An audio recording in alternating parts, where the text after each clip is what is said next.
Hello, everybody. I hear that there's going to be a big test tomorrow. Like, big. So, it's going to be over the scientific revolution. So, what can we say about that? Well, we have been studying the Renaissance and stuff like that.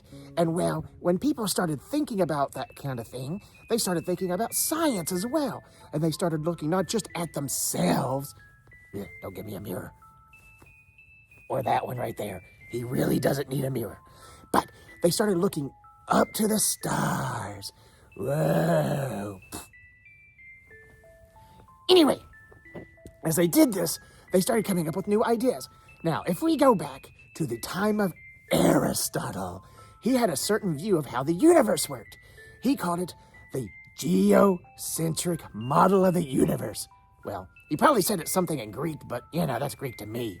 But anyway, we come up to all this time of the Renaissance era, and, well, a man named Nicholas Copernicus. Now, he was a priest, and he started looking up at the stars as well. And he realized, what if the Earth isn't in the middle? See, even the church believed the Earth was in the middle because it was God's creation, right? Well, his teaching didn't go over well when he said that maybe the sun was the middle of the universe and we went around it instead. So he had to recant because he was called a heretic, and he did, but that idea stuck. Then came a man named Johannes Kepler. I like that name. Johannes. Anyway, he believed in that heliocentric model too, but as he observed the motion of the planets at night, he started to realize that some times of the year, they moved faster and slower. Faster, slowly. And what he deduced was that the sun was in the middle and it caused a lot of gravity, which he didn't really understand yet. But he deduced that there was something like a slingshot effect going on, so it was going...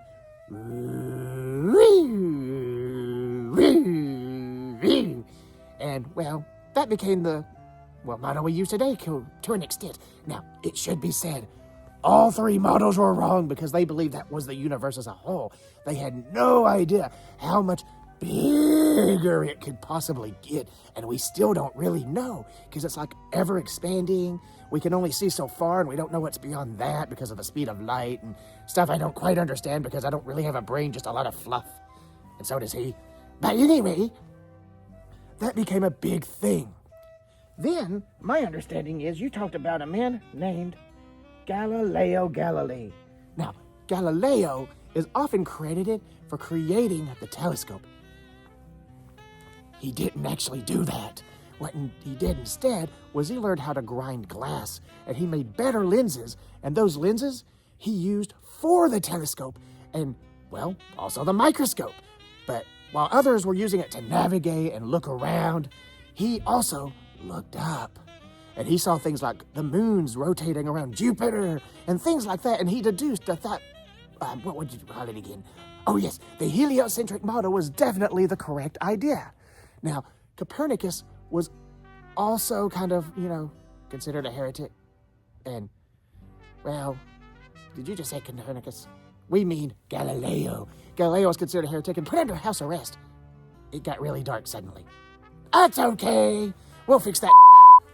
Okay, now Galileo, not only did he sit there and stare at the stars, he wondered about gravity. And, well, he may or may not have done this experiment at the Leaning Tower of Pisa, but what he did discover was that gravity, well, it acts on everything the same. So he took two different things of the same general shape and different weights and dropped them, and they always hit the ground at the same time. So we realize that happens. Did you know if you put feathers in a bowling ball in a vacuum chamber and drop them, they still fall at the same time? It's weird. Take out the air resistance and... Yeah. But then, let's start talking about a man named Sir Francis Bacon. Bacon. I love me some bacon, but this is not that kind of bacon. I wish it was.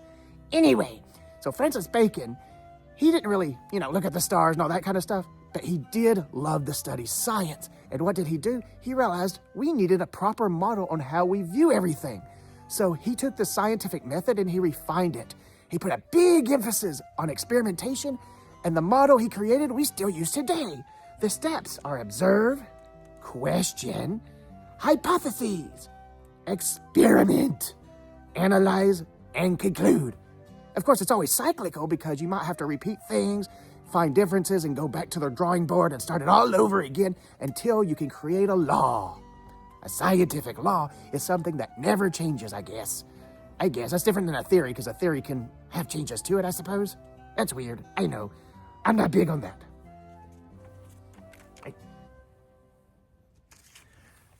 And lastly, we talked about Sir Isaac Newton. Now, Bacon and Newton were both from England, so remember that. Now, what did he decide?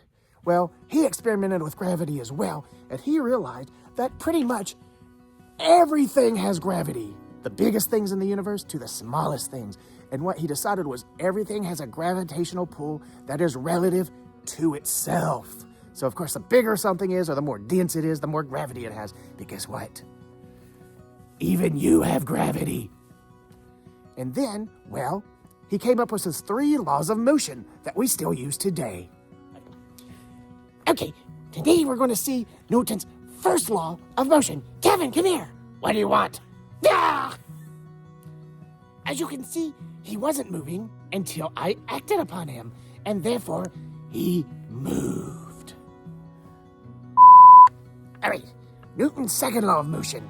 It says that the heavier something is, the more force it will take to move it. So, for example, this piece of paper here, it's so heavy. I'm just joking with you. It's not heavy at all. It's just a stupid piece of paper that won't come off my hand. Get off my hand. Okay. Now, we're going to find something much heavier, much more denser, something that's got a lot of nothing with... See how big it is? So heavy. So heavy. Okay, next we are going to talk about Newton's third law of motion. For every action, there is an equal and opposite reaction. Hey, Kevin, come here. What do you want? Did you know you're so blue because you're just deeply depressed and you have a lot of issues you don't know how to deal with? Well, you're just green and slimy and ugly.